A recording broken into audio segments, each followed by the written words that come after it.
ಭಾರತಕ್ಕೆ ಬೇಕಾಗಿದ್ದ 5th generation fighter ಜೆಟ್ಗಳನ್ನು ಭಾರತದ ಒಳಗಡೆನೆ ಮ್ಯಾನುಫ್ಯಾಕ್ಚರಿಂಗ್ ಮಾಡೋ ಬಗ್ಗೆ ದೊಡ್ಡ ಆಫರ್ ಈಗ ರಷ್ಯಾದ ಕಡೆಯಿಂದ ಬಂದಂಗಿದೆ. ರೀಸೆಂಟ್ ಆಗಿ ಚೈನಾದಲ್ಲಿ ಭಾರತ ಮತ್ತೆ ರಷ್ಯಾದ ನಡುವೆ ನಡೆದಿದ್ದ ಬೈಲ್ಯಾಟ್ರಲ್ ಮೀಟಿಂಗ್ ನಲ್ಲಿ ಪ್ರೆಸಿಡೆಂಟ್ ಪುಟಿನ್ ಅವರು ಭಾರತಕ್ಕೆ ಈ ಒಂದು ಆಫರ್ ಅನ್ನ ಮಾಡಿದ್ದಾರೆ ಅಂತ ಎಲ್ಲ ಕಡೆ ರಿಪೋರ್ಟ್ ಆಗ್ತಾ ಇದೆ. ಸದ್ಯಕ್ಕೆ ಈಗ ಇಂಡಿಯನ್ ಆರ್ಮಿಯಲ್ಲಿ ವೀಕ್ ಪಾಯಿಂಟ್ ಯಾವ್ದು ಕೇಳಿದ್ರೆ ಫೈಟರ್ ಜೆಟ್ಗಳು, ಅದು ಕೂಡ 5th generation fighter jet. China America ಈಗ 5th ಜನರೇಷನ್ ನ ದಾಟಿ 6th ಜನರೇಷನ್ ಫೈಟರ್ ಜೆಟ್ಗಳ ಟ್ರಯಲ್ ನಡೆಸ್ತಾ ಇದ್ರೆ, ನಮ್ಮ ಭಾರತದ ಏರ್ ಫೋರ್ಸ್ ನಲ್ಲಿ ಇನ್ನು 5th ಜನರೇಷನ್ ಫೈಟರ್ ಜೆಟ್ಟೇ ಇಲ್ಲ.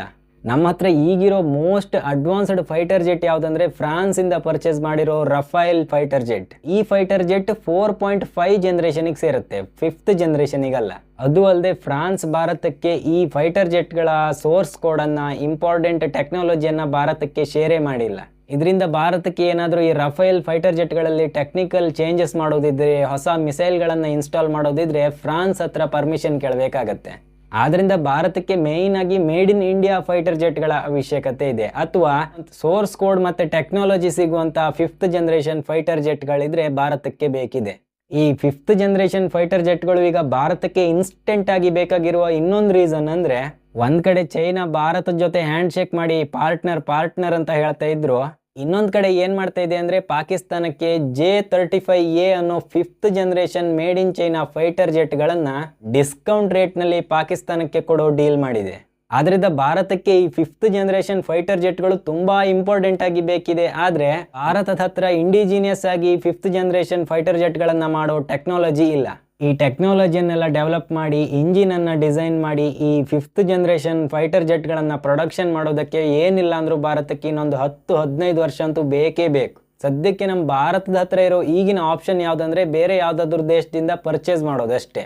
ಬೇರೆ ದೇಶದಿಂದ ಪರ್ಚೇಸ್ ಮಾಡೋದಾದ್ರೂ ಭಾರತದ ಹತ್ರ ಇರೋ ಆಪ್ಷನ್ ಈಗ 2 ಮಾತ್ರ. ಅದು ಯಾವ್ದಲ್ಲ ಅಂದ್ರೆ, ಒಂದು ಅಮೆರಿಕದ F-35 ಫೈಟರ್ ಜೆಟ್, ಅದ್ಯಾವ್ದಂದ್ರೆ ಮೊನ್ನೆ ಇತ್ತೀಚೆಗಷ್ಟೇ ನಮ್ಮ ಕೇರಳದಲ್ಲಿ ಹಾಳಾಗಿ ವಾರಗಟ್ಲೆ ನಿಂತಿತ್ತಲ್ಲ, ಅದೇ ಫೈಟರ್ ಜೆಟ್. ಇನ್ನೊಂದು ಯಾವ್ದಂದ್ರೆ Russian made Sukhoi 57 stealth fighter jet.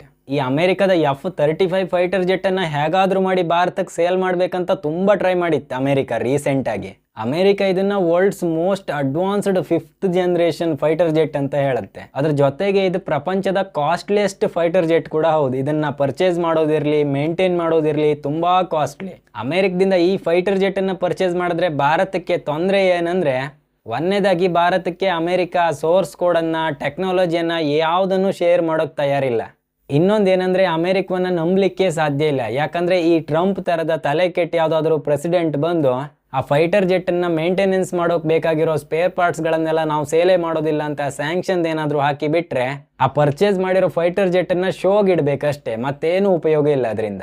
ಈ ರೀತಿ ಎಲ್ಲ ಮಾಡೋಕೆ ಅಮೆರಿಕಕ್ಕೇನು ಹುಚ್ಚ ಅಂತ ಕೇಳಬೇಡಿ. ಯಾಕಂದ್ರೆ ಅಮೆರಿಕ ಈ ರೀತಿ ಎಲ್ಲ ಆಲ್ರೆಡಿ ಮಾಡಿ ಆಗಿದೆ. ಚೈನಾ ಆಲ್ರೆಡಿ ಈ ಒಂದು ಪ್ರಾಬ್ಲಮ್ ಅನ್ನ ಫೇಸ್ ಮಾಡಿ ಆಗಿದೆ. ಚೈನಾ ಅಮೆರಿಕದಿಂದ ಪರ್ಚೇಸ್ ಮಾಡಿದ ಏರೋಪ್ಲೇನ್ ಗಳಿಗೆ ಸ್ಪೇರ್ ಪಾರ್ಟ್ಸ್ ಗಳಿಗೆಲ್ಲ ಬ್ಯಾನ್ ಹಾಕಿತ್ತು ಅಮೆರಿಕ.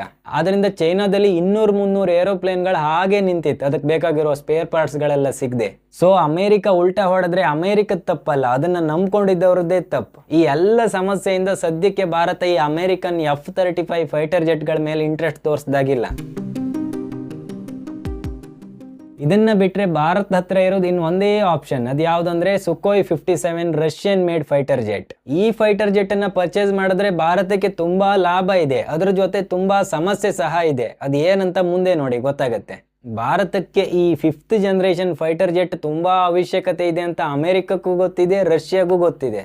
ಆದ್ರಿಂದ ರಷ್ಯಾ ಏನ್ ಮಾಡಿದೆ, ಮುಂಚೆನೆ ಒಂದು ಒಳ್ಳೆ ಆಫರ್ ಅನ್ನ ಭಾರತಕ್ಕೆ ಕೊಟ್ಟಿತ್ತು. ಅದು ಏನಂದ್ರೆ, ಮೊದಲು ಏನು ಹೇಳಿತ್ತಂದ್ರೆ, ಈಗ ಸುಕೋಯ್ 57 ಅನ್ನ ಪರ್ಚೇಸ್ ಮಾಡಿ ನಂತರ ಅದಕ್ಕೆ ಬೇಕಾಗಿರೋ ಸಣ್ಣ ಕಾಂಪೋನೆಂಟ್ ಅನ್ನ ಭಾರತದಲ್ಲೇ ಪ್ರೊಡಕ್ಷನ್ ಮಾಡ್ಬೋದು ಅಂತ ಹೇಳಿತ್ತು. ಅನಂತರ ಅಮೆರಿಕದ ಜೊತೆ 5th ಜನರೇಷನ್ ಫೈಟರ್ ಜೆಟಿಗಾಗಿ ಡೀಲ್ ಡಿಸ್ಕಷನ್ ನಡೀತಾ ಇರುವಾಗ ಇನ್ನೊಂದು ಆಫರ್ ಅನ್ನ ಕೊಟ್ಟಿತ್ತು. ಏನಂದ್ರೆ, ಈ ಸುಕೋಯ್ 57 ನ ಸೋರ್ಸ್ ಕೋಡ್ ಬೇಕಿದ್ರು ನಾವು ಶೇರ್ ಮಾಡೋಕ್ ತಯಾರಿದ್ದೇವೆ, ನಮ್ಮ ಹತ್ರ ಪರ್ಚೇಸ್ ಮಾಡಿ ಅಂತ ಹೇಳಿತ್ತು. ಈ ಸೋರ್ಸ್ ಕೋಡ್ ಎಷ್ಟು ಇಂಪಾರ್ಟೆಂಟ್ ಅಂದ್ರೆ, ಈ ಮೇಡ್ ಇನ್ ಇಂಡಿಯಾ ಮಿಸೈಲ್ ಗಳನ್ನೆಲ್ಲ ಈ ಫೈಟರ್ ಜೆಟ್ಗೆ ಅಟ್ಯಾಚ್ ಮಾಡಬೇಕಿದ್ರೆ, ಮೈನರ್ ಚೇಂಜಸ್ ಅನ್ನ ಮಾಡಬೇಕಿದ್ರೆ source code is very important. Source code ಇಲ್ಲದೆ ಇದು ಯಾವುದೇ ಚೇಂಜಸ್ ಅನ್ನ ಮಾಡೋಕ್ ಸಾಧ್ಯ ಇಲ್ಲ. ಪದೇ ಪದೇ ಆ ದೇಶದ ಹತ್ರ ಪರ್ಮಿಷನ್ ಅನ್ನ ಕೇಳ್ತಾ ಇರ್ಬೇಕು. ಮೊನ್ನೆ ಆಪರೇಷನ್ ಸಿಂಧೂರ್ ನಡೆಸುವಾಗ್ಲೂ ಈ ಸೋರ್ಸ್ ಕೋಡ್ ಪ್ರಾಬ್ಲಮ್ ಆಗಿತ್ತು ಭಾರತಕ್ಕೆ. ಈ ರಫೈಲ್ಗೆ ಭಾರತದ ಕೆಲವೊಂದು ಮಿಸೈಲ್ಗಳನ್ನು ಅಟ್ಯಾಚ್ ಮಾಡೋದಕ್ಕೆ ಫ್ರಾನ್ಸ್ ಸೋರ್ಸ್ ಕೋಡ್ ಅನ್ನು ಕೊಟ್ಟಿರಲಿಲ್ಲ ಅವತ್ತು. ಆದರೆ ಈಗ ಮೊನ್ನೆ ಚೈನಾದಲ್ಲಿ PM ಮೋದಿ ಮತ್ತು ಪುಟಿನ್ ಅವ್ರ ಮಧ್ಯ ಬೈಲ್ಯಾಟ್ರಲ್ ಮೀಟಿಂಗ್ ನಡೆದ ನಂತರ ರಷ್ಯಾ ಈಗ ಹಿಂದೆಗಿಂತನೂ ಒಳ್ಳೆ ಆಫರ್ ಮಾಡಿದೆ ಅಂತ ಎಲ್ಲ ಕಡೆ ರಿಪೋರ್ಟ್ ಆಗ್ತಾ ಇದೆ. ಈ ಆಫರ್ ಏನಂದ್ರೆ ಈ ಫೈಟರ್ ಜೆಟ್ಟಿನ 40% ಮ್ಯಾನುಫ್ಯಾಕ್ಚರಿಂಗ್ ಅನ್ನ ಭಾರತದಲ್ಲೇ ಮಾಡೋಕೆ ತಯಾರಿದೆ ಅಂತೆ. ಈಗಾಗಲೇ ಭಾರತದೊಳಗಡೆ ರಷ್ಯಾ ಇನ್ವೆಸ್ಟ್ಮೆಂಟ್ ಫಿಸಿಬಿಲಿಟಿ ಸ್ಟಡಿಯನ್ನ ಮಾಡ್ತಾ ಇದೆಯಂತೆ ಇದನ್ನ ಮ್ಯಾನುಫ್ಯಾಕ್ಚರಿಂಗ್ ಮಾಡೋದಕ್ಕೆ. ಆಲ್ರೆಡಿ ಭಾರತದಲ್ಲಿ Russian made Sukhoi 30 manufacturing plant ಇದೆ ನಾಶಿಕ್ನಲ್ಲಿ. ಅದನ್ನೇ ಅಪ್ಗ್ರೇಡ್ ಮಾಡಿ ಈಗ ಸುಕೋಯ್ 57 ಫೈಟರ್ ಜೆಟ್ಗಳಿಗೆ ಬೇಕಾಗಿರೋ ಕಾಂಪೊನೆಂಟ್ಗಳನ್ನು ಮ್ಯಾನುಫ್ಯಾಕ್ಚರಿಂಗ್ ಮಾಡೋಕೆ ರಷ್ಯಾ ತಯಾರಾಗ್ತಾ ಇದೆ.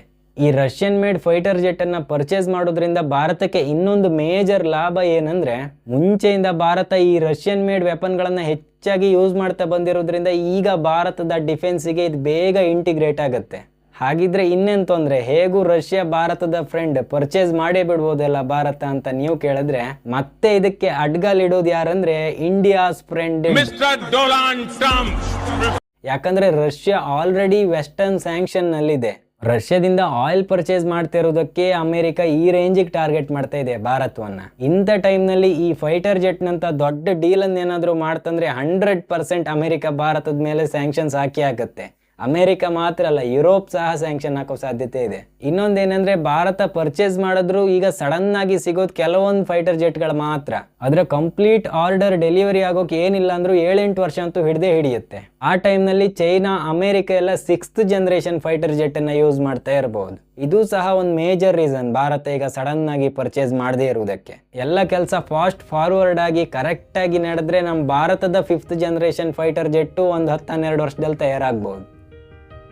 ಅಂದಾಗೆ ನಿಮ್ಗೇನನ್ಸುತ್ತೆ, F-35 ಬೆಸ್ಟಾ ಅಥವಾ ಈ ರಷ್ಯಾದ ಸುಕೋಯ್ 57 ಅನ್ನ ಪರ್ಚೇಸ್ ಮಾಡಬೇಕಾ, ಅಥವಾ Bharat made in India 5th generation fighter jet ಕಡೆಗೆ ಹೆಚ್ಚು ಗಮನ ಹರಿಸಬೇಕಾ? ನಿಮ್ಗೇನನ್ಸುತ್ತೆ ಕಮೆಂಟ್ ಮಾಡಿ ತಿಳಿಸಿ. ಇದೇ ರೀತಿ ಜಿಯೋ ಪೊಲಿಟಿಕಲ್ ವಿಡಿಯೋಗಳಿಗಾಗಿ ಈ ಚಾನಲ್ ಅನ್ನ ಸಬ್ಸ್ಕ್ರೈಬ್ ಮಾಡಿ. ಜೈ ಹಿಂದ್.